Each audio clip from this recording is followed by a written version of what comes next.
que nos advierten desde un punto de la bioética que en el para qué hay que sentarse, pensar, meditar antes que actuar.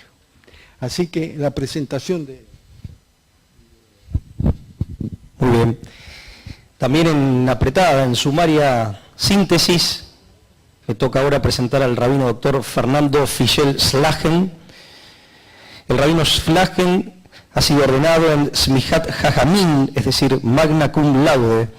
por el rabino Bigman, supremo juez y directivo de la Yeshiva Ma'aleh, en Israel, Gilboa, Israel. Es doctor PhD en filosofía por la UNEM, año 2006, con tesis doctoral especializado en ética. Ha obtenido el título de Magister en filosofía judía en Bar Ilan University en el año 2004, también magna cum laude. Graduado del Mandel Jerusalem Fellows, Mandel Leadership Institute en el año 2005, licenciado en filosofía por la UNEM en el año 2002, profesor en disciplinas industriales, summa cum laude, año 2002. Es miembro y asesor externo del Comité de Ética en Investigación del Hospital General de Agudos de Bernardino Rivadavia, profesor de maestrías y doctorados en Facultad de Filosofía y Letras de la Universidad de Buenos Aires, profesor invitado en universidades nacionales y del exterior, en particular de Israel, México, Estados Unidos y Francia. Entre muchas otras cosas,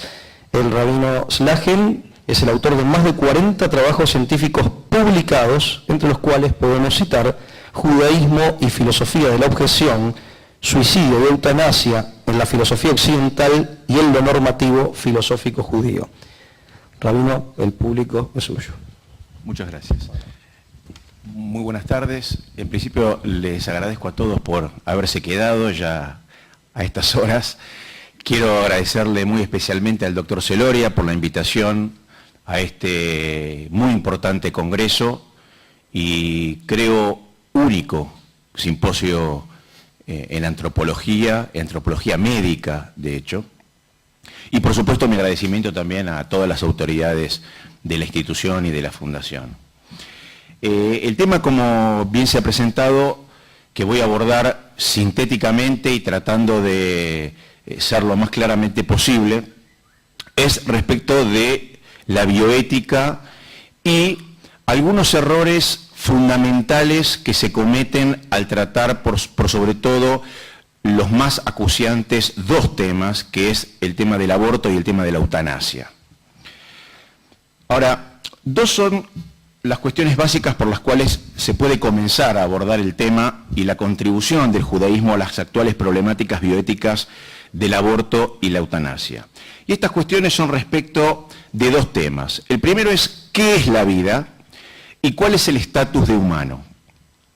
En relación a la definición de vida, aún subsiste la discusión ya manifiesta en el siglo XIX por el fisiólogo Claude Bernard y su división entre el vitalismo y el mecanismo físico-químico, permaneciendo las controversias no solo entre los biólogos y zoólogos, donde por ejemplo Jacques Monod y Adolf Portman conciben por un lado que la vida es el conjunto de relaciones funcionales y constituyentes de los mecanismos de un organismo determinado, y por el otro que este conjunto es parte actuante en lo denotado por vida, teniendo la vida un significado anterior. Ahora, esta dualidad desde lo biológico y zoológico se encuentra a su vez presente ya desde hace algunos siglos en escuelas filosóficas que van desde los naturalistas hasta los metafísicos, abarcando por supuesto aspectos genéticos, psicológicos, sociológicos, antropológicos y jurídicos, hasta aquellos aspectos más teológicos y místicos. Ahora, a esta discusión también se tiene que agregar otra respecto de la definición de vida específicamente humana, y allí nuevamente, como lo expone el doctor David Haidt, se encuentran variadas escuelas filosóficas, pudiendo encolumnarlas básicamente entre esencialistas y existencialistas, donde para los esencialistas lo humano obedece a características esenciales y diferenciales de otros animales, aunque dentro de esta escuela esencialista no solo hay divergencias entre la definición de cuáles son estas características esenciales, sino también respecto de si lo humano acontece con anterioridad o posterioridad a la manifestación de estas esencialidades. Y por otro lado, dentro de la escuela existencialista, lo humano obedece a un conjunto de propiedades, a un conjunto de capacidades adquiridas, donde también se discute dentro de esta misma escuela cuáles son estas propiedades y en qué momento son adquiridas para considerar dicho organismo efectivamente como humano. Cabe destacar que estas escuelas esencialistas y existencialistas nuevamente se traducen en las actuales discusiones que postulan diversas definiciones, tanto para el comienzo como para el fin de la vida humana. Para el comienzo de la vida humana y a modo de mero ejemplo,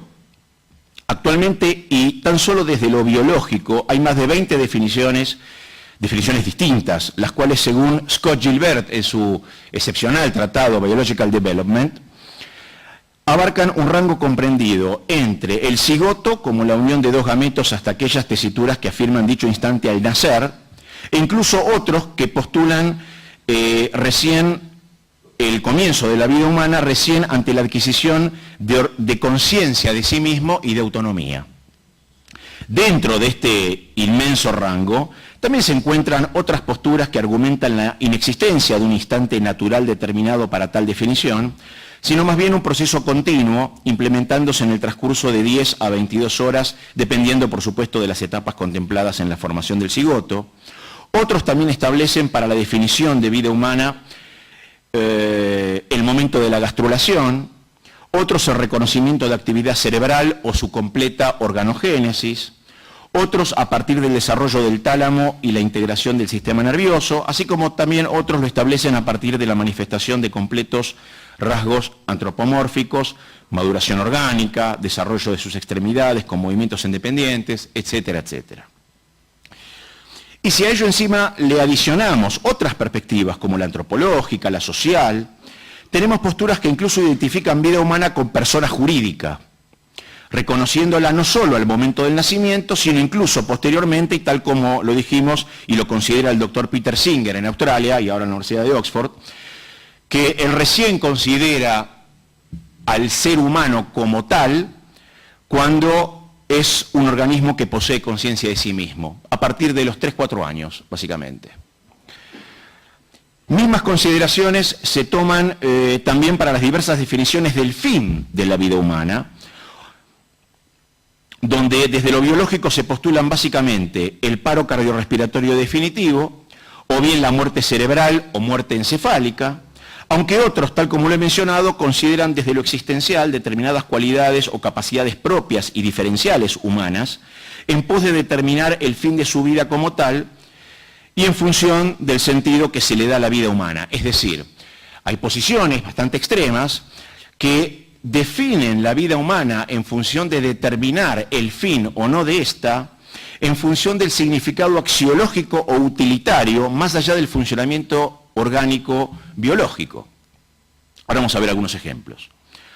Ahora bien, todas estas escuelas y actuales categorías en disputa, a su vez producen los acuciantes debates, por un lado, respecto de si el conceptus, y llamo conceptus para denotar una palabra neutra, para llamar a toda la etapa cigotal, embrionaria y fetal, o sea, lo concebido, el concepto es como lo concebido, ¿no? Es decir, todas estas acuciantes debates repercuten, por un lado, respecto de si el conceptus es parte del cuerpo de la mujer donde se gesta como un miembro u órgano más de ella, o si contrariamente es considerado una entidad distinta, pero que natural y transitoriamente se encuentra dentro de aquel organismo, siendo dependiente de este para su desarrollo. Por supuesto que la respuesta a esto determina si al conceptus se le debiera conferir derechos siendo sujeto acreedor de un marco legal propio y distinto del de su portador, y ello a su vez, en función de algunas de las definiciones antes mencionadas, determinaría, por ejemplo, una ley de plazos o distintas leyes que regulan distintas prácticas médicas en la actualidad. Y al mismo tiempo, ello también determinará, según el caso, que, por ejemplo, el aborto o el feticidio voluntario sea tipificado como una figura de homicidio, daño económico, etcétera, etcétera. O bien, por otro lado, dependerá simplemente del derecho que pudiera tener o no una persona a disponer a voluntad de una parte de su propio cuerpo. Por otro lado, estas mismas categorías en disputa también producen discusiones sobre la posibilidad, incluso deber de provocar, acelerar o permitir la finalización del ciclo vital biológico de un ser humano ante la patencia de determinada coyuntura o incluso a solicitud incluso del mismo paciente o por decisión de terceros, considerando que su ciclo vital ya no corresponde a lo considerado como vida humana y que no tiene sentido y no tiene significado mantener las funciones biológicas de dicho organismo por diversos motivos, no considerando en ciertas oportunidades un homicidio o un suicidio el quitarse o el quitarle su vida biológica dependiendo del caso. Distintas respuestas a todos estos interrogantes se han dado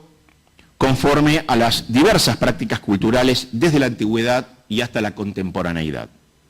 Tan solo a modo de ejemplo es posible observar no solo el clásico canon eugenésico utilitario griego, seguido por Platón, Aristóteles e incluso el médico Hipócrates, cuando este último, si bien prohíbe al médico otorgar o aconsejar al paciente beber sustancias venenosas ni suministrar medios abortivos, luego en otro de sus escritos alecciona, por ejemplo, a una prostituta para abortar mediante la flebotomía y el uso de distintas hierbas.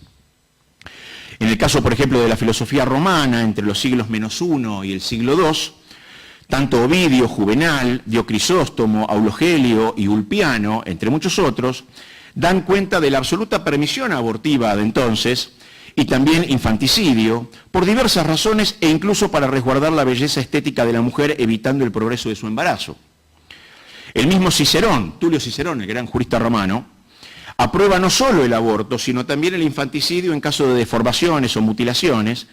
y cuando indica que debería penalizarse el aborto no lo dice por considerar al conceptus un ser humano, sino por no privar al padre de la continuidad de su nombre, no privar al padre de un potencial heredero y por sobre todo por no privar a Roma de un potencial ciudadano. Séneca, uno de los grandes estoicos, también da cuenta de la justificación de las entonces prácticas abortivas e infanticidas por cuestiones estatales y de mero interés individual, aunque por otro lado también cabe mencionar que otros como por ejemplo Musonio Rufo o Plinio el Viejo condenaron severamente dichas prácticas por considerar que el conceptus debe concebirse como ser humano con independencia de su ciudadanía romana. En este sentido, las investigaciones de Secco y Mansilla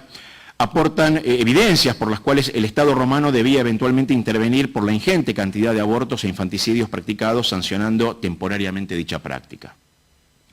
De la misma forma, respecto del acto de quitarse la vida, es posible observar no solo desde las más antiguas sociedades escandinavas que el suicidio era la práctica de muerte noble frente al morir de vejez,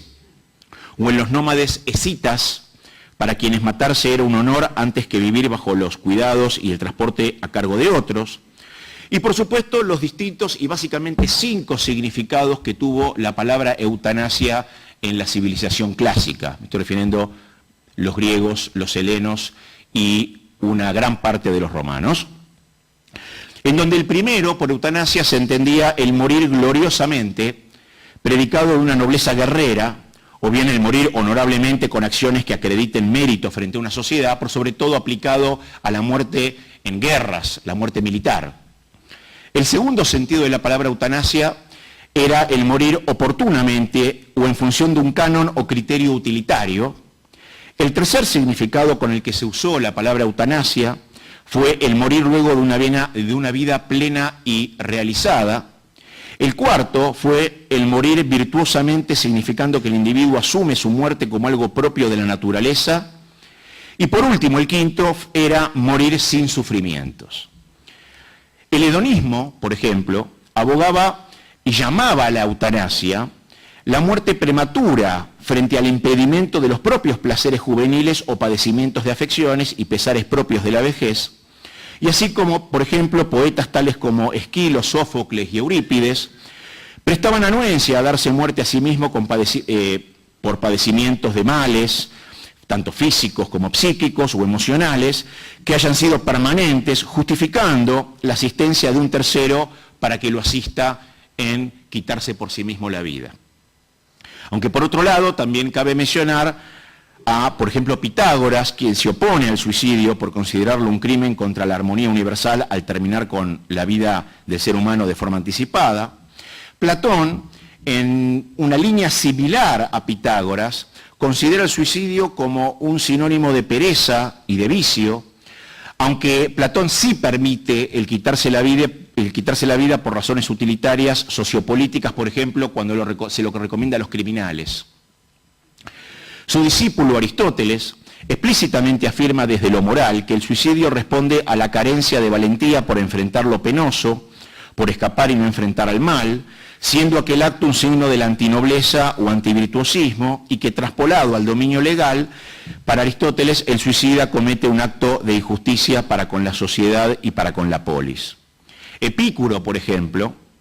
es quien también condena el suicidio, aún en las condiciones más adversas, y él de hecho lo predica con su propio ejemplo, cuando de ninguna forma se da muerte frente a severas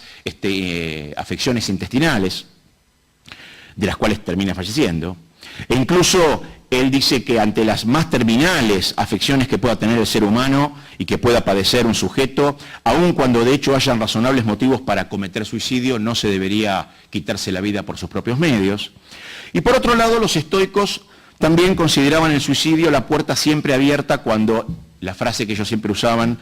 el juego ya no, ellos decían siempre, el suicidio es la puerta abierta para cuando el sujeto ya no pueda vivir en virtud, teniendo siempre la alternativa de salirse del juego. Era una expresión que usaba mucho Séneca, de hecho.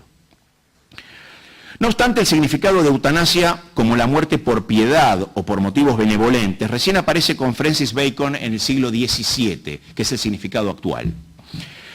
Francis Bacon en el siglo XVII, quien reformulando el paradigma cognitivo de la ciencia por otro incipiente utilitarismo tecnológico, plantea las artes, las técnicas y la ciencia como instrumentos para someter y domar la naturaleza bajo el poder y la voluntad humana, comenzando de hecho a usar y a consolidar el vocablo eutanasia sistemática y enfáticamente, significando la aceleración de la muerte de un paciente, causándola de forma indolora y prematura, asistiéndolo con un profesional médico, afirmando a partir de aquí que el oficio del médico ya no estaba limitado a la premisa hipocrática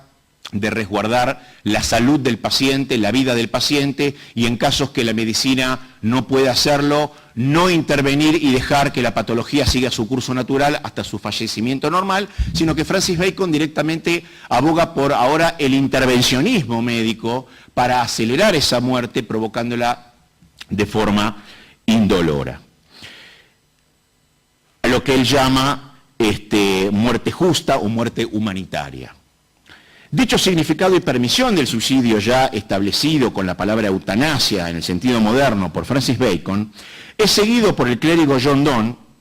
quien se contrapone a lo establecido principalmente por sus autoridades antecesoras, tales como Tomás de Aquino, Clemente, Orígenes, Lactancio y Agustín.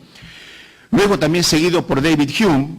quien bajo un principio utilitario sensualista manifiesta que ante la notoria y significativa disminución de la contribución del sujeto a la sociedad, e incluso la disminución de lo que el sujeto pueda aprovechar de la sociedad, y que todo ello le conlleva un estado de miseria, el sujeto no tiene ninguna obligación social que lo conmine a continuar con su existencia, permitiendo, y hasta incluso Hume dice, casi debiendo moralmente suicidarse. Por otro lado, también cabe mencionar a John Locke, Jean-Jacques Rousseau, Immanuel Kant, Ludwig Wittgenstein, Albert Camus, Sartre también, entre otros, y que bajo sus respectivos sistemas morales legales, empírico liberal, naturalista moral legal, o bajo una estricta natural racionalidad humana, en el caso de Immanuel Kant, así como también bajo el positivismo lógico y el absurdismo o el existencialismo de Sartre, todas ellas teniendo en común el no utilitarismo, ninguna de ellas permite, e incluso es posible decir que prohíben todos estos sistemas axiológicos, prohíben toda licencia del hombre para autoaniquilarse, acto que según ellos y como denominador común conlleva la desnaturalización o deshumanización de la persona, o bien su aniquilación como ser moral. Ahora bien, ante todos estos diversos sistemas filosóficos, que de hecho hay muchos más, pero estos son, digamos, básicamente las corrientes más estudiadas o las mayoritarias, todas estas corrientes axiológicas, según las cuales, en función del valor que rige la conducta del sujeto y bajo el cual éste constituye su forma de vida, su cosmovisión y se relaciona con lo que lo rodea, sistemas axiológicos que prohíben tanto el aborto como el suicidio, sistemas axiológicos que lo permiten restringidamente, sistemas axiológicos que incluso lo promueven y hasta incluso lo sugieren como deber. Ante todas estas variadas escuelas filosóficas y sistemas axiológicos, el trabajo filosófico entonces radica en llegar al génesis y denominador común de estas divergencias encontradas, encontrando, de hecho, instrumentos y alternativas superadoras que resuelvan, en cierta medida, estos conflictos, aportando respuestas objetivas, transversales, y que trasciendan aquellas posturas y subjetivismos en la medida de lo posible. Y para ello, en principio, y como trabajo metodológico, es necesario sacar del contexto investigativo todo tipo de retórica, y más en la actualidad. Es decir, por eso insisto, llamar conceptus tanto al cigoto, al embrión o al feto, y no bebé o persona por nacer, y mucho menos, por supuesto, también descartar expresiones eufemísticas o sofisticaciones psicológicas como, por ejemplo, aborto libre, donde, claro está, que el adjetivo libre sugiere falazmente que lo abortivo es lo correcto y su negativa lo opresivo,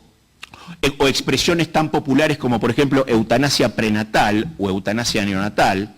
sugiriendo falazmente lo bueno del morir del conceptus para él o para la mujer que lo porta, matando al no nacido, o bien ya nacido congénitamente defectuoso o extremadamente prematuro o con escasa viabilidad, evitando su presunto futuro sufrimiento, el de sus padres o una carga social, o también la tan de moda expresión interrupción del embarazo, que esto ya no solamente es una expresión falaz, sino ya es una expresión que en términos de la filosofía moral se puede llamar como una expresión embustera.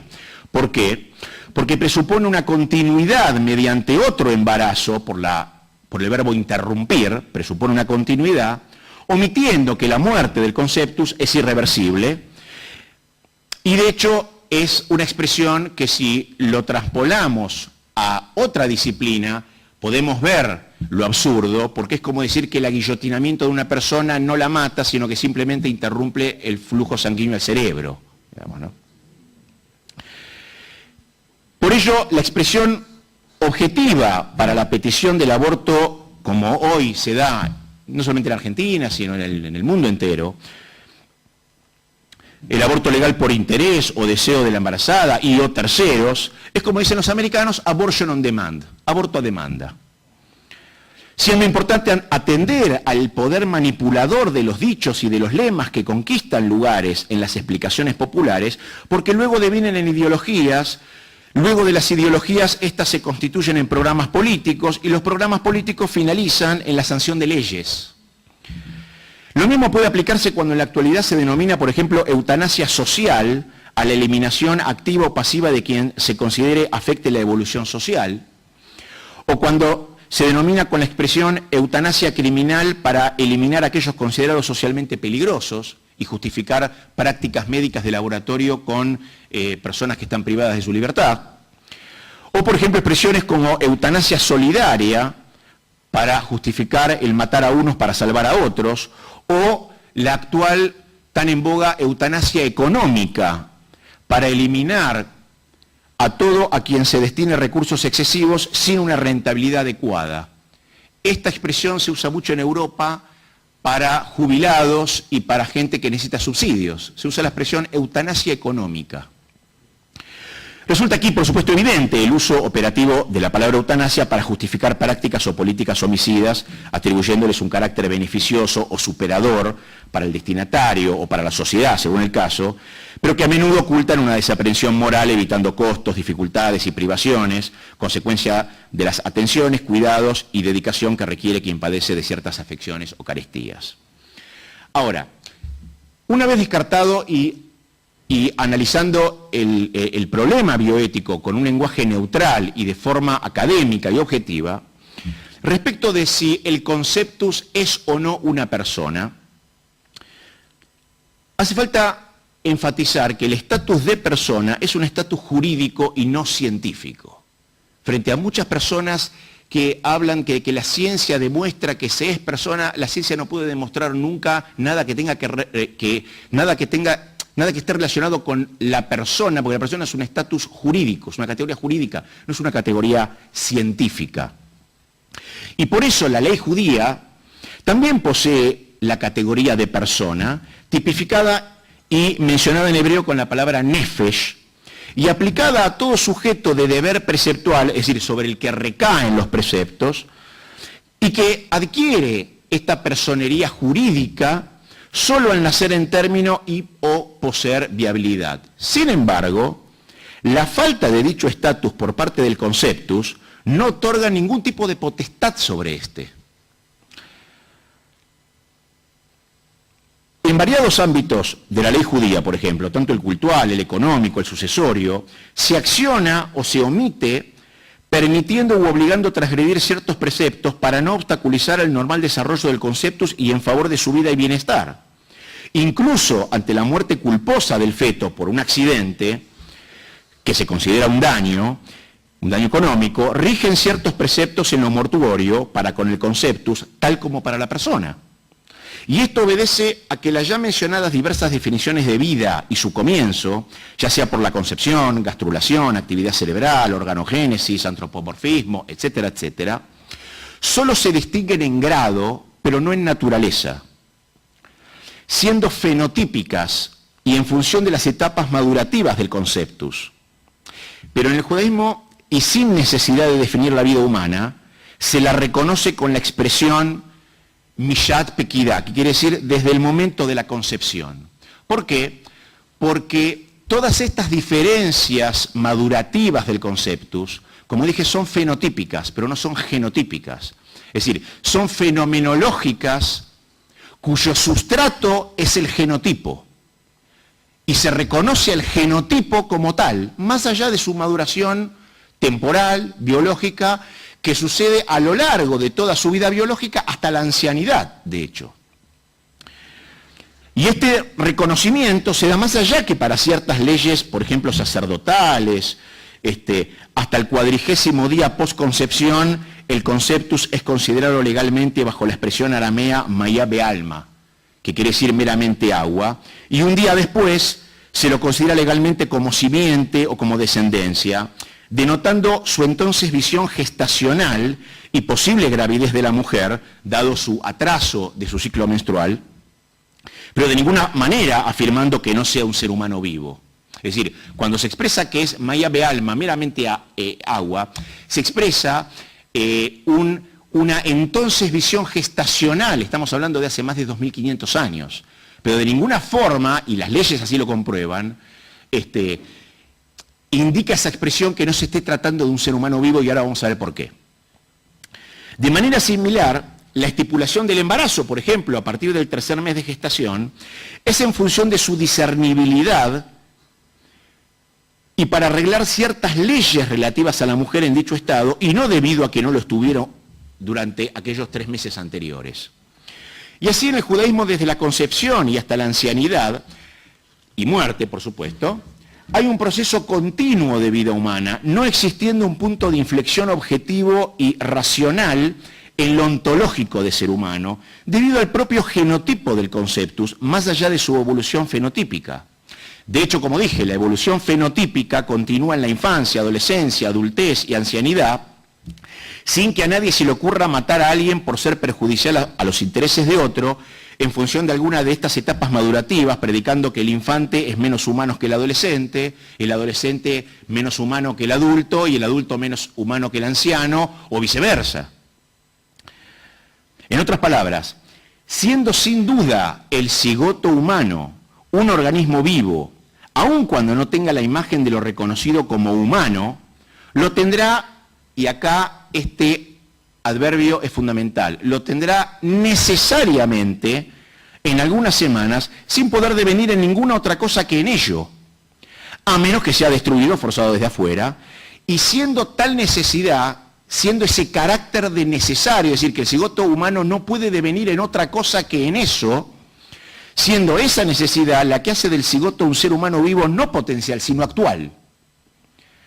denominado en hebreo como un Adam. La palabra hebreo Adam, que es el mismo nombre del primer hombre, Adam, quiere decir humano, ¿cierto? Viene de Adamá, de tierra, porque fue hecho, según la Biblia, con polvo de la tierra, insuflándole el hálito divino. Y este reconocimiento genotípico del ser humano, más allá de que tenga la personería jurídica de persona, valga la redundancia o no, pero que se lo reconoce como un ser humano vivo, genotípicamente, da lugar a la absoluta prohibición de abortar arbitrariamente, considerándose un asesinato en el judaísmo a un Adam en su fase más prístina. Y en este sentido es el versículo del Génesis 9:6, cuando preceptúa que el que derrame la sangre de un Adam en un Adam,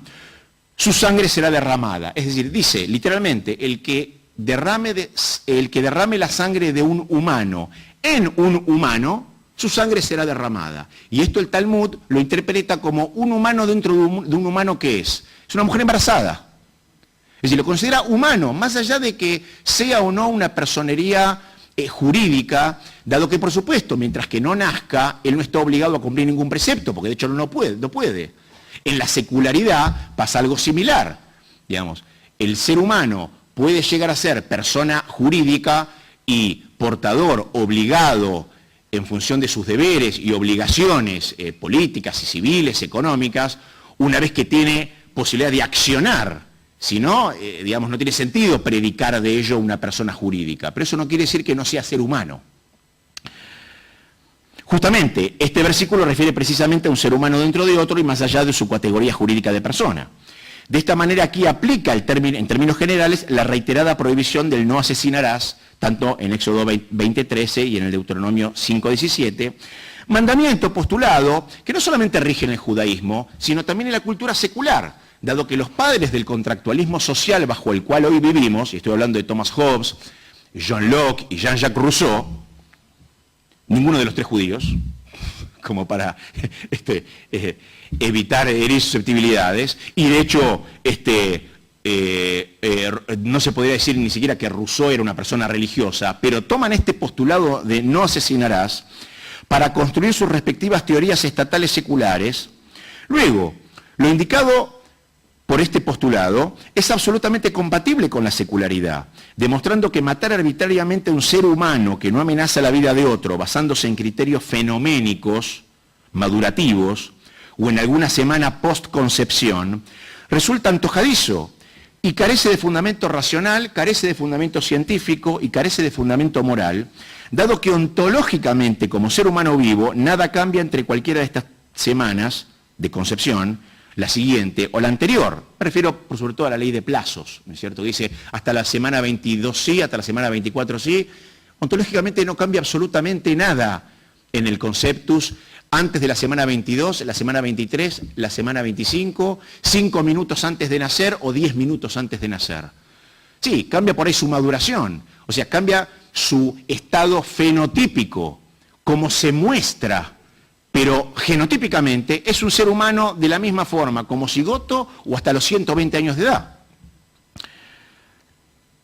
Y esto a su vez explica también el por qué aquellos filósofos y juristas griegos y romanos citados en el comienzo no distinguían entre feticidio e infanticidio, matándolos a los dos por igual, dado que ontológicamente no hay cambios, sino solo fenotípicamente, pero que bajo una premisa axiológica distinta del no asesinarás, ellos permitían, incluso aconsejaban matar a estos. Es decir, aquí lo que manda no es lo objetivo, sino la premisa axiológica bajo la cual el sujeto o la sociedad se relaciona con lo objetivo, con lo dado. El segundo punto es sobre el derecho o no sobre el propio cuerpo. Con esto visto en mente, la pregunta que es una pregunta que ya está establecida hace casi 3.000 años,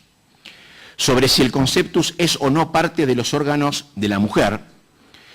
ni siquiera conforma una cuestión o pregunta apropiada, sino que nuevamente es una manipulación intencional y un ocultamiento de la realidad, dado que no se trata exclusivamente de un cuerpo o cuerpos distintos, el de la mujer y el del conceptus, sino primordialmente de vidas humanas distintas. Nuevamente resulta falaz en este sentido presentar, por ejemplo, al aborto o a demanda, como una cuestión corpórea del sujeto para consigo mismo o una decisión personal dentro del ámbito íntimo, cuando realmente se trata de una cuestión que concierne a dos vidas humanas distintas, donde transitoriamente y por cuestiones naturales, una se encuentra dentro de otra. En este sentido, la ley judía, por ejemplo, posee ambas categorías, denominadas en hebreo como ubar yerach imo. El conceptus es muslo de su madre, en el sentido de es parte del cuerpo de su madre, y la otra categoría también la tiene, ubar lav yerach imo. El conceptus no es parte del cuerpo de su madre, lo que luego en latín se traducirá como mulieris porteo vel viscerum matris, ¿no es cierto? Que el conceptus es parte de las vísceras de la madre o no partes de las vísceras de la madre. Y en el judaísmo están las dos categorías, que se aplican a coyunturas distintas. Por eso, dichas categorías aplican una u otra según el caso, y ninguna aplica de forma definitiva, e incluso ambas expresiones resultan irrelevantes, en la ley judía, por ejemplo, para resolver otras cuestiones que involucran el conceptus, tal como lo demuestra numerosa casuística legal en lo penal, en cuestiones de herencias, en cuestiones de linaje sacerdotal, prosélitos y otras figuras legales judías. Porque no se entiende que estas categorías intelectuales, si es parte o no del concepto, si es parte o no de las vísceras de la madre, interponga o solape el hecho de que se está hablando de un ser humano vivo distinto a la vida de la madre. Por consiguiente, esa expresión aborto a demanda, bajo este canon, es una intencional y arbitraria matanza de un ser humano dentro de otro, contrariando otro de los postulados básicos de la civilización occidental, que es el de no deponer contra la vida del prójimo. Luego, por ejemplo, otra expresión en boga, que es el aborto a demanda legal, seguro y gratuito, traducido a la objetividad genotípica y de lo que acontece naturalmente, y bajo los tres postulados mencionados de la civilización occidental, no es sino la legalización de un crimen para asegurar que quien lo perpetre lo haga en las óptimas condiciones, asistido y amparado por el Estado. Lo mismo se predica de la eutanasia, donde se presupone que se actúa legítimamente sobre la propia vida o propio cuerpo. Predicar el derecho sobre ello, si bien este es nulo en el judaísmo por cuanto el postulado no asesinarás es de carácter también reflexivo, es decir, no te asesinarás, implica que el hombre, como ser creado, no es dueño absoluto de su cuerpo, sino que es un tenedor en usufructo, y por ello no puede otorgarse un permiso sobre algo ajeno por ser improcedente y no poseer autoridad para ello. Pero de todas formas este concepto de falta de derecho sobre la propia vida también aplica a la secularidad y de forma lógica, sin recurrir a premisas teológicas de la siguiente manera. Desde la axiología, que es la rama de la filosofía que estudia los valores, cuando se habla del valor de la vida se está cometiendo lo que se llama un solecismo, aplicando inapropiadamente el concepto de valor, debido a que el valor es el fundamento de los actos de preferir y preterir que realiza el hombre durante su vida. Es decir, la vida implica la elección de cosas diferentes, cancelando algunas, en favor de implementar otras, manifestando en dicha decisión a qué se le da mayor importancia y a qué no. Luego, la vida es el escenario para dicha manifestación de valores y no aquello sobre lo que se predica el valor, dado que en su muerte, que es el opuesto a la vida, el hombre, qua hombre, no existe y por ello carece de sentido predicar la elección entre la vida y la muerte. Así, tal como es el postulado no robarás, uno de los 10 mandamientos de la civilización occidental, no implica que la propiedad privada sea una institución divina ni que tenga valor per se, sino la prohibición de tomar lo ajeno. El postulado, lo tirzaj, no asesinarás, no implica que la vida sea una institución divina ni que tenga valor en sí misma, sino la prohibición de tomar arbitrariamente la vida ajena, la vida humana ajena. Y prueba de ello es que el cigoto humano no difiere de un mosquito, por ejemplo, en tanto organismo vivo. Pero del mosquito no se predican ni deberes, ni prohibiciones preceptuales, ni morales, ni legales, porque no se ve en este organismo vivo un sujeto de aquel postulado. Es decir, el valor no reside en que esos organismos estén vivos, el cigoto o el mosquito, sino que uno es humano y el otro no. Y tal como ya se ha demostrado, es racionalmente válido y de carácter necesario que el predicado de humano recaiga sobre todo cigoto engendrado por humanos, ya que es un organismo vivo necesario y genotípicamente humano. Y por ende resulta que el postulado de no asesinarás rige objetiva e irrefutablemente desde la concepción y hasta el fin biológico de aquel organismo, el cual genotípicamente siempre es humano, más allá de su etapa madurativa o manifestación de características existenciales. Similar error se comete con el uso del concepto de valor, también en el uso del concepto de derecho, el cual posee sentido, significado y vigencia solo en un entorno jurídico institucional bajo la voluntad del hombre y como conclusión de una realidad particular, siendo susceptible de ser racionalizado, limitando su alcance y vigencia de forma variable. Por eso, por ejemplo, la ley vial, en la ley vial se puede racionalizar los límites de la velocidad máximos o mínimos en una ruta como producto y en función de los horarios diurnos, nocturnos, de las variables climáticas, épocas de mayor o menor tráfico, modernización de los vehículos, estado del asfalto, etcétera, etcétera, etcétera. Pero la existencia del ser humano, como criatura biológica, al igual que otros seres de la naturaleza, no es un producto institucional y tampoco está basado racionalmente. Es algo dado naturalmente, viviendo y existiendo con precedencia a su voluntad. Y por ende, indiferente desde lo axiológico. Es decir, la vida y la existencia humana no es un hecho justificado intencionalmente, sino que es un hecho naturalmente dado y susceptible de explicación biológica, no de justificación intencional. Y es por ello que predicar el derecho a la vida o el derecho a la muerte constituye lo que llaman los lógicos un category mistake, un error categorial, tomando un concepto perteneciente a un dominio y aplicándolo a otro en el cual no tiene sentido ni significado. Un ejemplo real, muy real, y bastante ilustrativo de esta imposibilidad de racionalizar el postulado y sus contradictorias consecuencias al hacerlo, es el caso, por ejemplo, de un individuo en coma, necesitado de un respirador artificial, sin siquiera actualizar la capacidad de respirar por sí mismo. Y dado que su vida, en términos racionales, no acordaría con lo fenoménico regular, supongamos una autolicencia para matarlo. Así también acordaríamos matar, por ejemplo, sin considerar un asesinato, un homicidio, a un sujeto en coma, pero que ahora sí puede respirar por sí mismo. Por cuanto, aún con ello, también carece de conocimiento, conciencia, percepción. En ambos casos, estamos ante la existencia, tal como en el conceptus, de un cuerpo biológicamente viviente, pero carente de noción, carente de independencia, identidad, subjetividad. Y ahora un último caso, un sujeto que sin estar en coma, ha perdido su capacidad inteligente siendo una criatura funcional desde lo biológico, pero carente de razón, como la clásica diferencia específica y constitutiva de lo humano. Deberíamos acordar también en matarlo, sin considerarlo un homicidio, similarmente a lo actuado con el conceptus en el aborto a demanda y por las mismas variables que se predica su carencia de estatus de ser humano.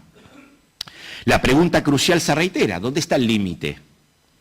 Si el no asesinarás ya no es un postulado y ahora devino en objeto de racionalización, ¿desde cuándo va a estar permitido asesinar? ¿Y quién lo va a determinar y bajo qué arbitrario criterio, siendo los hasta ahora esgrimidos infundados? Ya no solo en la etapa prenatal, sino ahora incluso en la adulta y bajo la categoría jurídica de persona también. Más aún,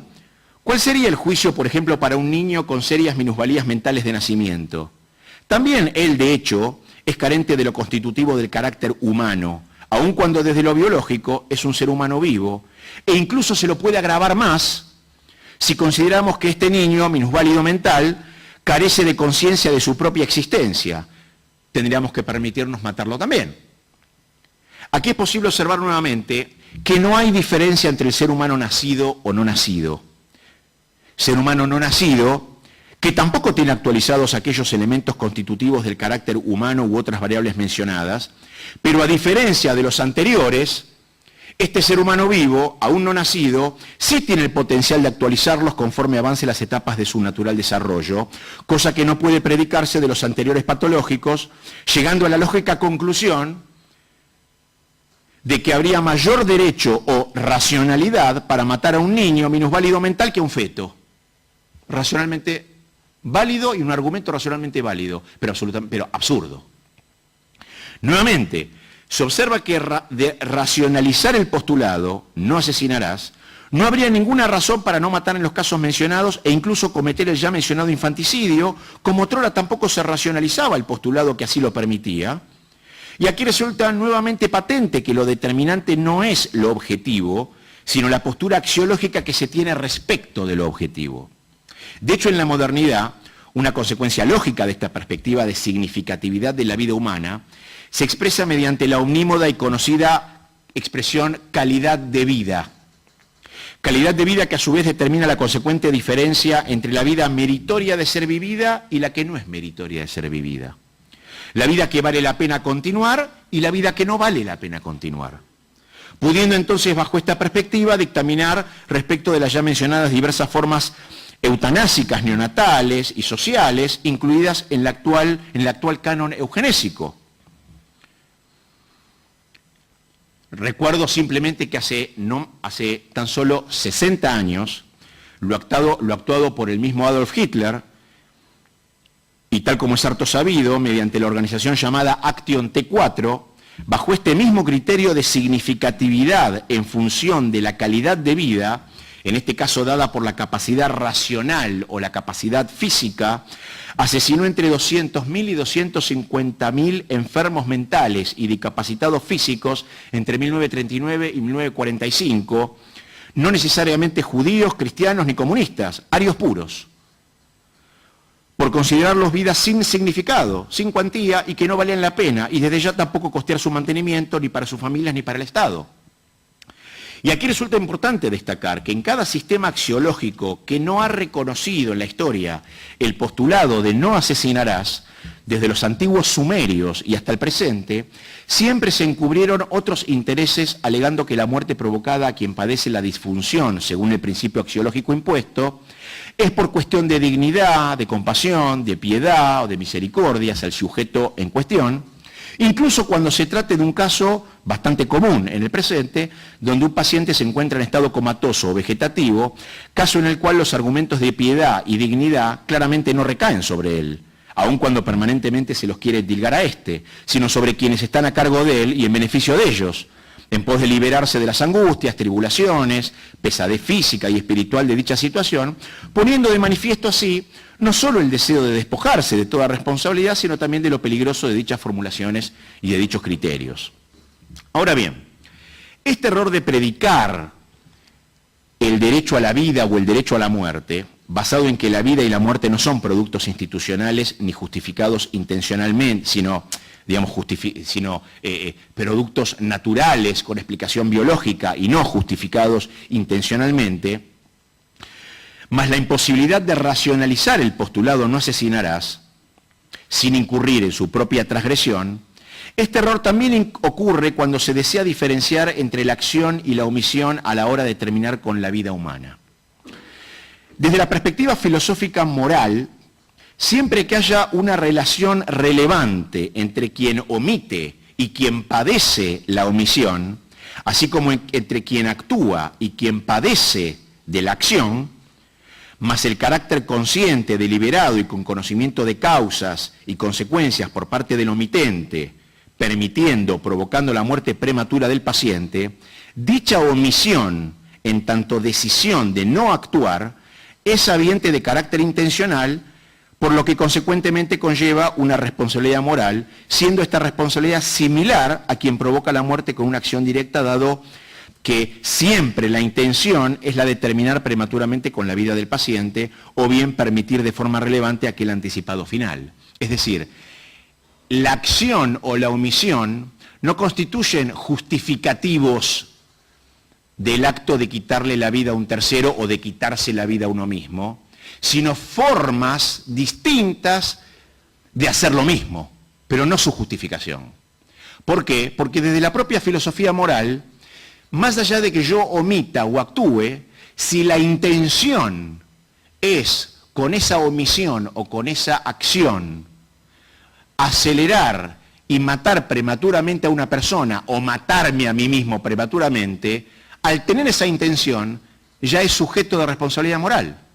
Porque la filosofía moral no es una doctrina de los hechos, es una doctrina de las intenciones.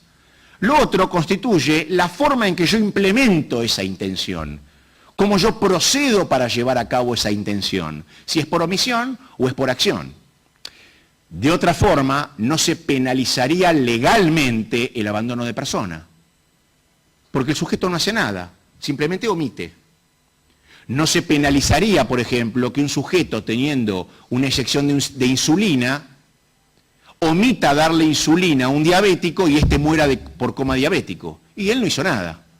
Él omitió, pero es penalizado. De la misma forma que un padre que omite darle de comer a su hijo y este hijo muere.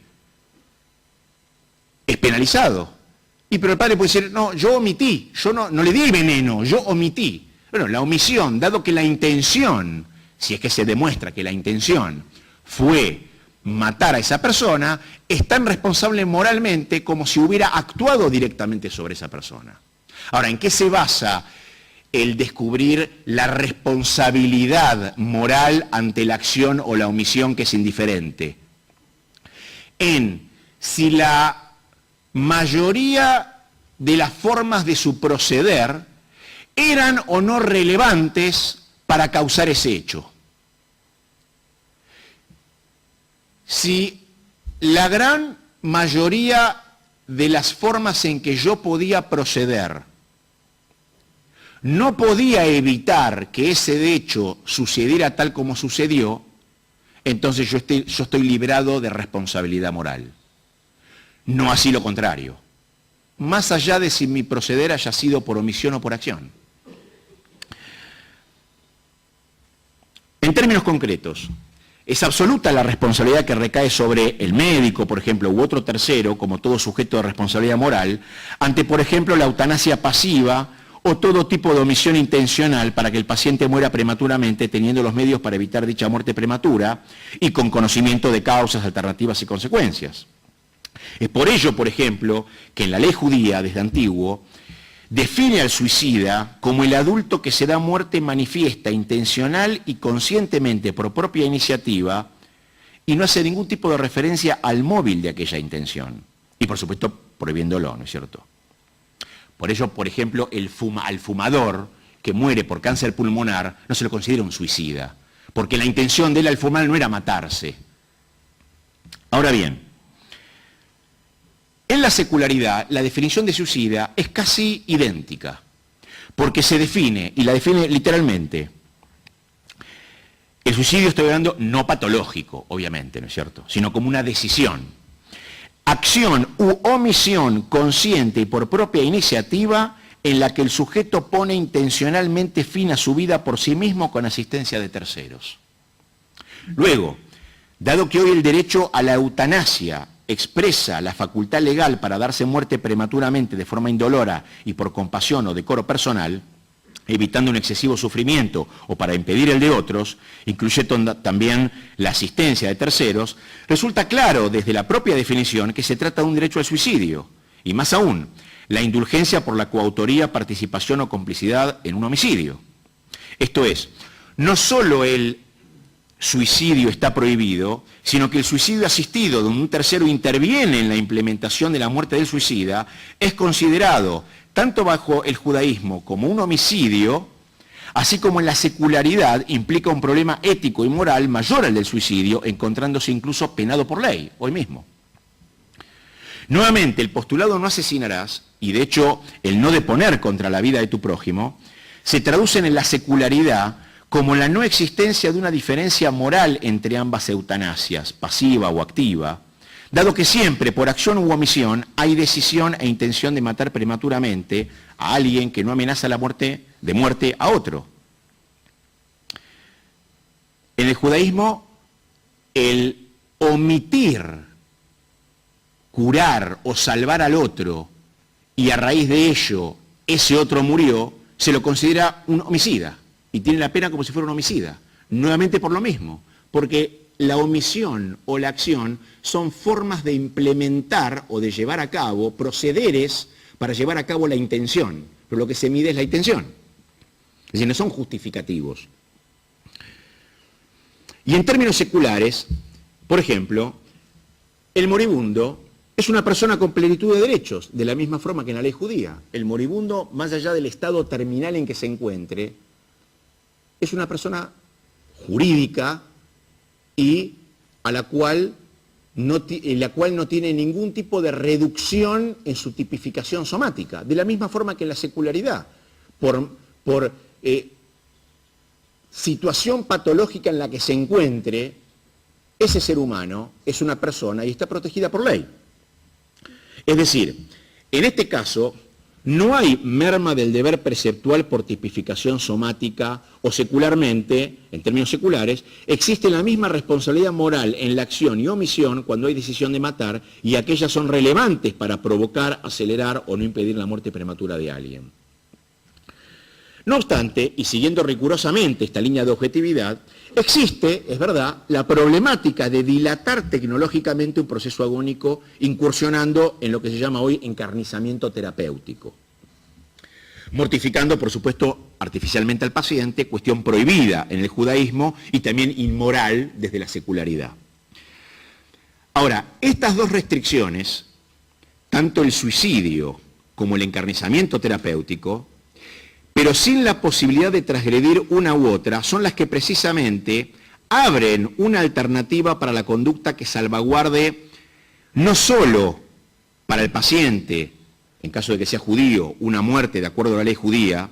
y también al tercero involucrado para que no transgreda su deber preceptual, sino que también desde la secularidad resguarda la responsabilidad moral de ambos, obteniendo el paciente una muerte digna y salvando de responsabilidad moral y de su deontológico deber profesional el médico, y salvando estas dos transgresiones. Hoy lo que se está haciendo es, si bien está prohibido el suicidio y también está prohibido la asistencia al suicidio, considerado un homicidio, se trata de ver cuál de las dos yo voy a transgredir para implementar la otra, cuando la solución pasa por una tercera vía. Pasa por mantenerse firmes y fieles a estas dos prohibiciones, no solamente desde lo religioso, sino también desde lo moral, tanto el suicidio como el homicidio, y también de hecho desde lo penal, ¿no es cierto? Y buscar esta tercera alternativa que sí existe, y es la siguiente. Y cuando me refiero a dignidad, me refiero a tal como uno de los eticistas seculares más importantes que tuvo la humanidad, que fue Emmanuel Kant, la define, y la define de la siguiente forma. La dignidad humana es la actualización del ser moral oponiéndose al obrar según la facultad apetitiva, evitando la animalización del hombre, no usándose como medio, sino como fin en sí mismo. Y este comportamiento que salvaguarda no transgredir estos dos preceptos morales, seculares y también religiosos, es solo el no obstaculizar o bien desobstruir por acción u omisión aquello que impide una inminente y apremiante muerte del paciente, cuando todo proceder e instrumentación médica tan solo constituye una prolongación de un proceso agónico, sufriente y tortuoso, manteniendo meramente algunas funciones orgánicas en un cuerpo que ya no sustenta vida por sí mismo. Es decir, solamente en esta circunstancia, absolutamente aplicable en el día de hoy, se está exento, por un lado, de homicidio, de responsabilidad moral, comportando todos los demás casos una sofisticación psicológica, eufemismos, justificando un suicidio o una complicidad homicida. Porque este proceder no solo resguarda al paciente del suicidio y al tercero de homicidio, sino que también resguarda la relación contractual médico-paciente, es decir, la deontología profesional del primero, no haciendo de hecho del médico un mero funcionario por acción u omisión de los deseos del paciente. Y aplicando, por supuesto, el juramento hipocrático que no solamente todo médico implementa, sino también hoy en las escuelas de enfermería tienen su propio juramento. según la cual la salud y la vida del paciente es el primer deber y preocupación del médico, sin que se interpongan consideraciones nacionales, ideológicas, religiosas, etc. Es decir, el paciente, en un Estado de Derecho, bien puede ejercer su eventual, aunque ya demostrado absurdo, derecho a quitarse la vida, en caso que éste se otorgue, pero dentro del dominio particular, sin violar los primordiales otros derechos y obligaciones de otros, exigiendo la complicidad, la transgresión preceptual, moral o deontológica profesional de quienes cumplen sus tareas en un ámbito hospitalario, el cual, lejos de ser un asilo o centro para el suicidio asistido, nació y es un establecimiento para el diagnóstico y el tratamiento médico. Como conclusión, y ya para terminar, de aceptar el postulado bajo el cual se ha desarrollado la civilización occidental y el sistema de contrato social en el que vivimos, este postulado rige desde la concepción del cigoto y hasta la muerte del organismo humano, sin haber una justificación ni racional, ni moral, y mucho menos teológica, por supuesto, para establecer un tiempo determinado bajo el cual a dicho organismo no le quepa el predicado de humano, exceptuándolo del alcance de aquel postulado. Por ello, tanto el aborto a demanda como el suicidio no son hoy estrictamente problemas médicos, no son problemas sanitarios, no son problemas sociales, tampoco son problemas jurídicos y tampoco son problemas económicos, sino que es un problema netamente humano, como el síntoma más crudo del actual homo incurvatus in se, el hombre encorvado sobre sí mismo, de una ética de la mismidad, de lo que se llama la ética del self, donde el individuo y sus intereses son el bien supremo, falseando hasta la propia realidad descriptiva con el fin de no coartar su antojo y arbitrariedad, sino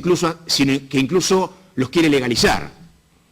Así, el no asesinarás, hoy por ahí solapado por superestructuras positivistas, sigue siendo la base de nuestra civilización occidental y el límite para el antojo, el límite para la pulsión, el límite también para la manipulación del derecho. Y por ello, la elección es simple. Se acepta el postulado vigente ya en el cigoto y hasta el fin biológico en la ancianidad, o a sabiendas de la falta de fundamento científico y la falta de fundamento moral, se decide arbitrariamente desde cuándo y hasta cuándo a ese organismo vivo se le dice humano, anterior o luego de lo cual se legaliza el asesinato contradiciendo la finalidad de la misma constitución social y estatal como defensa y garantía de las vidas humanas bajo su espectro de poder, y en este sentido ya esta situación fue anticipada, nuevamente haciendo este paralelismo entre la cuestión religiosa y la secularidad, cuando por ejemplo en el Talmud dice que va a llegar un momento en donde la cara de la generación va a ser como la cara del perro por su procacidad y la verdad va a estar ausente. Jean-Jacques Rousseau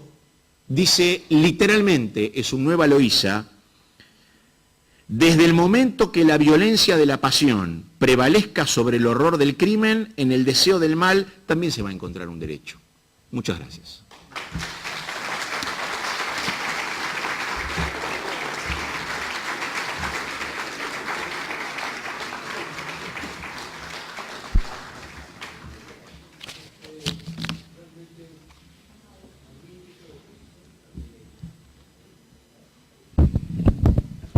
Magnífica la exposición.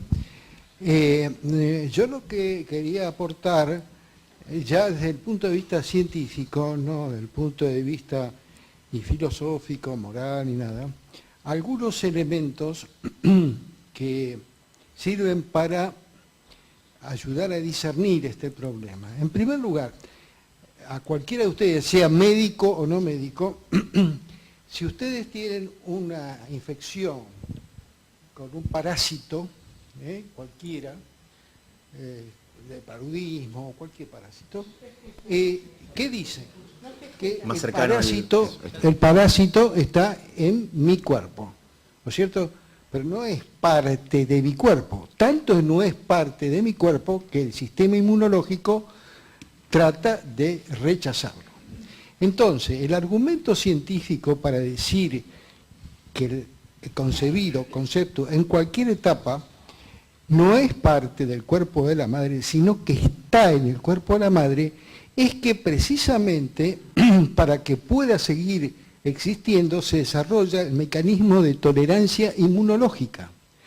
O sea, como el embrión tiene el 50% de su genotipo, de su genoma, distinto a la madre, naturalmente tendría que ser rechazado como un trasplante cardíaco, como cualquier hombre. Sin embargo, el sistema inmune está diseñado de tal manera que lo tolera, o sea, hay una tolerancia inmunológica. Eso demuestra científicamente y se puede argumentar de que no es parte del cuerpo de la madre. Eso es una cosa que creo que es muy importante. El segundo tema, que es relativamente reciente, es obra de un trabajo del doctor, ahora se llama El embrión ficticio, el libro, que se lo voy a mostrar esta noche. ¿Cuándo comienza realmente el ser humano? Hasta ahora se pensaba que era el cigoto, pero claro, ahí hay un problema en los gemelos, porque si el cigoto es el primer persona, sin entrar a decir que es persona humana, sino que el cigoto es el primer ser humano, cuando se divide, hasta ahora se pensaba que cuando se divide un cigoto daba origen a dos gemelos. Entonces, desde el punto de vista filosófico, por supuesto también religioso, el espíritu o alma o el soplo se infunde en el momento de que hay un genoma humano. ¿Qué pasa si ese genoma humano ya tiene un sustrato, un espíritu, una forma sustancial, y se divide? ¿Dónde va el alma? Entonces, ahora se me escapa el nombre, Herranz, el doctor Gonzalo Herranz, ha escrito un libro magnífico que se llama El embrión ficticio, porque él aporta muchos elementos científicos para demostrar que el ser humano se constituye en la división de los primeros dos blastómeros, porque una va a ser la placenta y otro el embrión. Entonces, la placenta es un órgano transitorio del embrión. Entonces, el ser humano es dos células, embrión y placenta. Ahí se constituye el ser humano. Y desde el punto de vista médico, cuando, por ejemplo, la placenta, la parte que va a constituir la placenta, degenera, se produce un aborto espontáneo. Cuando degenera la parte que va a ser el embrión, se produce una hemorragiatiforme. Entonces, esto es una cosa muy importante porque tiene un trasfondo bioético, filosófico y muy interesante. O sea, eso por una parte es un aporte que yo esta noche voy a tratar de mostrarte el libro porque es interesantísimo. Y otro hecho muy interesante respecto al cerebro, y que como órgano que además de cumplir la función somática integradora, sería el instrumento o el órgano a través del cual el alma, el espíritu, o como lo queramos llamar, se manifiesta, o sea, manifiesta el libre albedrío, la voluntad, el amor, todas las características de una persona. Ha habido por lo menos dos casos, descritos por Shannon, un neurólogo norteamericano, de anencefalia, que vivieron más de 2, 3, 4, 12 años. No tenían prácticamente solamente la parte del hipotálamo, la parte del mesencéfalo de abajo, no tenían corteza cerebral ni nada, sin embargo vivían. Y lo extraordinario, una mujer, una enfermera, los llevó a la casa, esos chicos teóricamente iban a morir, si no los trataba, los llevó a la casa, lo alimentó, lo crió, y cosa curiosísima, esos seres humanos, sin casi el 40 o 50% de su cerebro, no veían, no oían, pero reconocían. Se desplazaban y sabían dónde estaban los gestos. Reconocían a las personas. Eso está hablando de que el sustrato cerebro es mucho más que solamente corteza cerebral. Y ahí está el famoso libro de Antonio Batro, Half a Brain is Enough, la mitad del cerebro es suficiente. le sacan, hace una hemisferectomía total a un chico de 3 años por una epilepsia congénita y con solo la mitad del cerebro desarrolla todas las cualidades intelectuales, con un poco de déficit motor del lado izquierdo porque le sacan el lado derecho. Claro, lo que pasa es que ahí está nuevamente el problema de la cultura escénica en la que estamos viviendo, en la cultura de la simulación, donde lo que es lo que parece ser, o al revés. Claro, para ser hay que simplemente parecer. Entonces, dado que el cigoto, el feto y hasta en muchos casos el embrión no parece un ser humano, entonces no lo es. Dado que una persona puede parecer una mujer, entonces es mujer. Dado que una mujer puede parecer un hombre, entonces es un hombre. Simplemente con el parecer implica el ser. Y esto es un problema, porque se diluye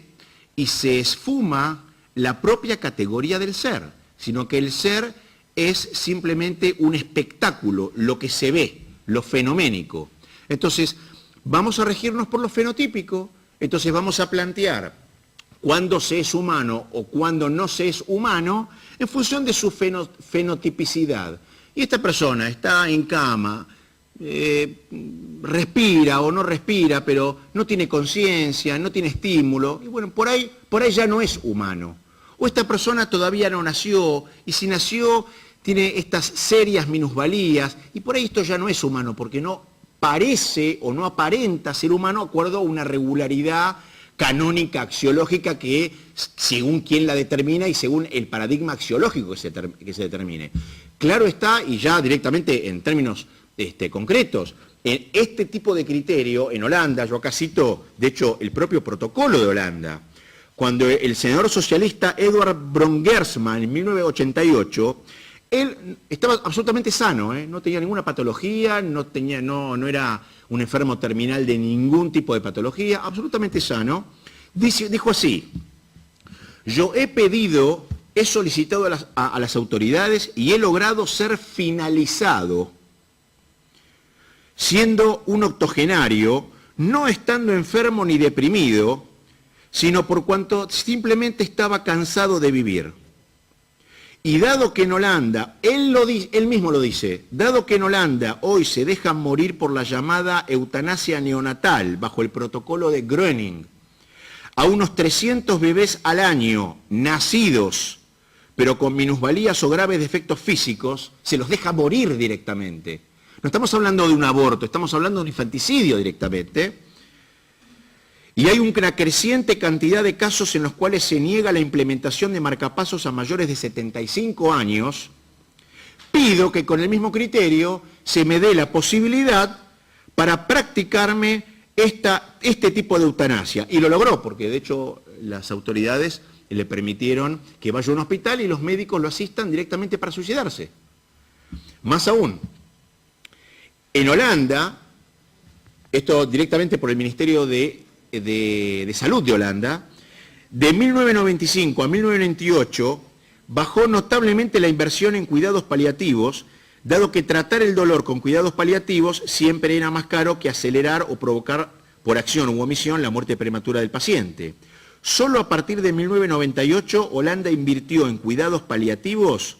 pero presentados siempre como una alternativa más, siendo la eutanasia publicitada como muerte digna la más apoyada de las instituciones e incluso por parte de la sociedad. Más aún, respecto a este mismo tema, ahora, o sea, hace 12 años, en el 2002, el Tribunal Europeo de Derechos Humanos, bajo el famoso caso de Diane Pretty, determinó que el derecho a la autonomía personal no es superior al deber del Estado de amparar la vida de los individuos bajo su jurisdicción y evitó que los padres, en un estado comatoso, vegetativo, y evitó que los padres se llevara a cabo la solicitud de los padres de desconectarle el respirador artificial que tenía. La función del Estado es la de garantizar las vidas bajo su espectro de poder, no importa en qué estado se encuentre esa vida. Y que la decisión autónoma del individuo no puede estar por encima del deber del Estado. Con lo cual evitó que los padres básicamente asesinaran a su propia hija. Y esto es un problema, porque bajo estos distintos lemas, hoy, bajo este lema de dignidad o de decoro personal, que en realidad la ley, tal cual como está escrita acá en la Argentina, todo tipo de intencionalidad parecería ser moral, dado que como no hay ningún canon, ningún rector para decir qué intención es moral y cuál no la es, todas las intenciones son morales, y hasta incluso la ley argentina prevé que un niño menor de edad también tenga el derecho a su propia decisión en caso de que tenga una enfermedad terminal. Realmente, y esto es ley, esto ya es ley sancionada. Y es un problema, porque son leyes que surgen y que pasan entre gallos y medianoches, cuando estamos todos entretenidos con otras cosas, en donde hoy básicamente cualquier pariente puede determinar en un estado no necesariamente terminal, sino en un estado hasta incluso comatoso durante un tiempo prolongado. De hecho, la ley ni siquiera dice el tiempo, dice cuando los cuidados son desproporcionados respecto de los resultados. ¿Y quién mide esa desproporción? Nuevamente el postulado. ¿Quién va a medir que esto es desproporcionado o no para directamente acelerarle la muerte? Por eso, la solución en este caso no es matar al paciente, es ante un caso de enfermedad terminal en donde es absolutamente irreversible, por ejemplo, muerte cerebral, que hasta el día de hoy es muerte encefálica, es irreversible, y donde solamente existe la aparatología que sustenta una función orgánica o fisiológica en algunos de los órganos y en un cuerpo que ya no sustenta más vida, lo único que se puede hacer es sacarle esa asistencia aparatológica con un procedimiento determinado, no acelerando ningún tipo de proceso natural y dejar que el paciente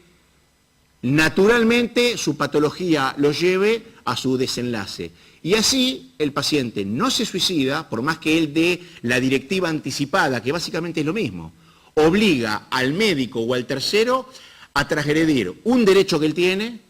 un derecho moral, su propia conciencia moral o religiosa, en donde nuevamente ahí un derecho parecería solaparse al del otro. Más aún, yo en el segundo volumen que se va a publicar Dios mediante el próximo mes sobre el libro Suicidio y Eutanasia, el primer volumen ya está publicado, también digo que en realidad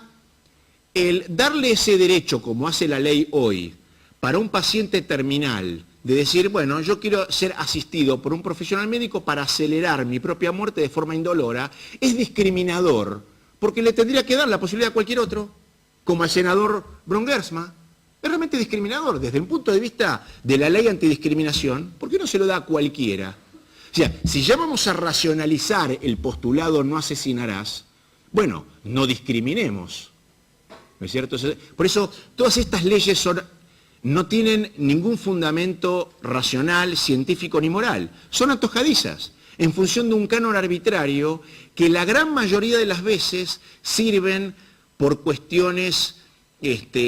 o populistas o también económicas, por falta de recursos, por justamente estas eutanasias económicas, estas eutanasias sociales, falta de camas en los hospitales, falta por supuesto de recursos. El tema es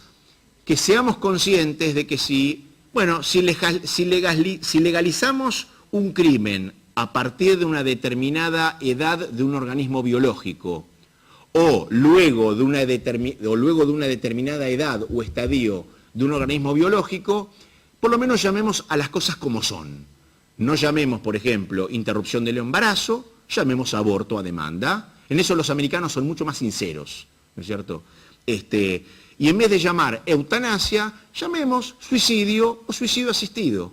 Entonces, al bajar el nivel de retórica y ver las cosas claramente, uno sabe dónde está parado. Y ahí la gran parte de las discusiones y la gran parte de las preguntas desaparecen, porque se bajan las aguas. Entonces se ve realmente lo que hay. tengo no sé si la he dicho, la desgracia de presenciar muchas discusiones en la Cámara de Senadores y en la Cámara de Diputados y presentando mis investigaciones y no hay argumentos, no existen argumentos. Existen posiciones ideológicas, ¿no es cierto?, fidelidades partidarias, para sancionar leyes que ni las propias personas que las defienden estarían dispuestas a cumplirlas. Yo mismo le he preguntado personalmente a muchos de los que han iniciado determinado proyecto legal o votado a favor de determinado proyecto legal, si él estaría de acuerdo en que a su hijo le aplicaran esa ley, y él me decía que no. Con lo cual es un problema. Y muchos me han dicho que cuando yo voy a exponer las investigaciones en el Senado me dicen, usted está equivocado, porque la discusión no es axiológica, no es argumental, la discusión es económica. Entonces dijo, bueno, entonces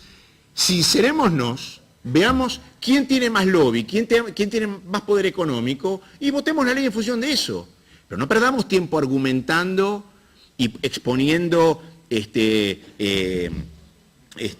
claro, razonamientos, pruebas, documentos, cuando la decisión pasa por otro lado, o de hecho la decisión ya está anticipadamente hecha y simplemente lo otro es básicamente una especie de puesta en escena, ¿no? Nuevamente, la cultura de la simulación, ¿no es cierto?, la cultura escénica, donde hay que hacer de cuenta que pasan cosas o que esto parece ser para que la gente crea que es lo que es. Y eso es un problema, es la cultura de la espectacularidad, la cultura televisiva, la cultura que habíamos hablado durante la mañana, ¿no? La cultura del Windows, ¿no es cierto?, en donde la gente necesita ver para creer que lo que ve es lo que es. Entonces lo que pasa en un noticiero, eso es lo que pasa en la realidad, no un recorte parcial de la realidad en función de la línea que pueda llegar a tener la editorial de este medio de comunicación. No, esa es la realidad. Y ese es un problema muy moderno, muy actual, que conlleva a ideologías políticas y a sanciones de leyes bajo las cuales nosotros hoy estamos viviendo.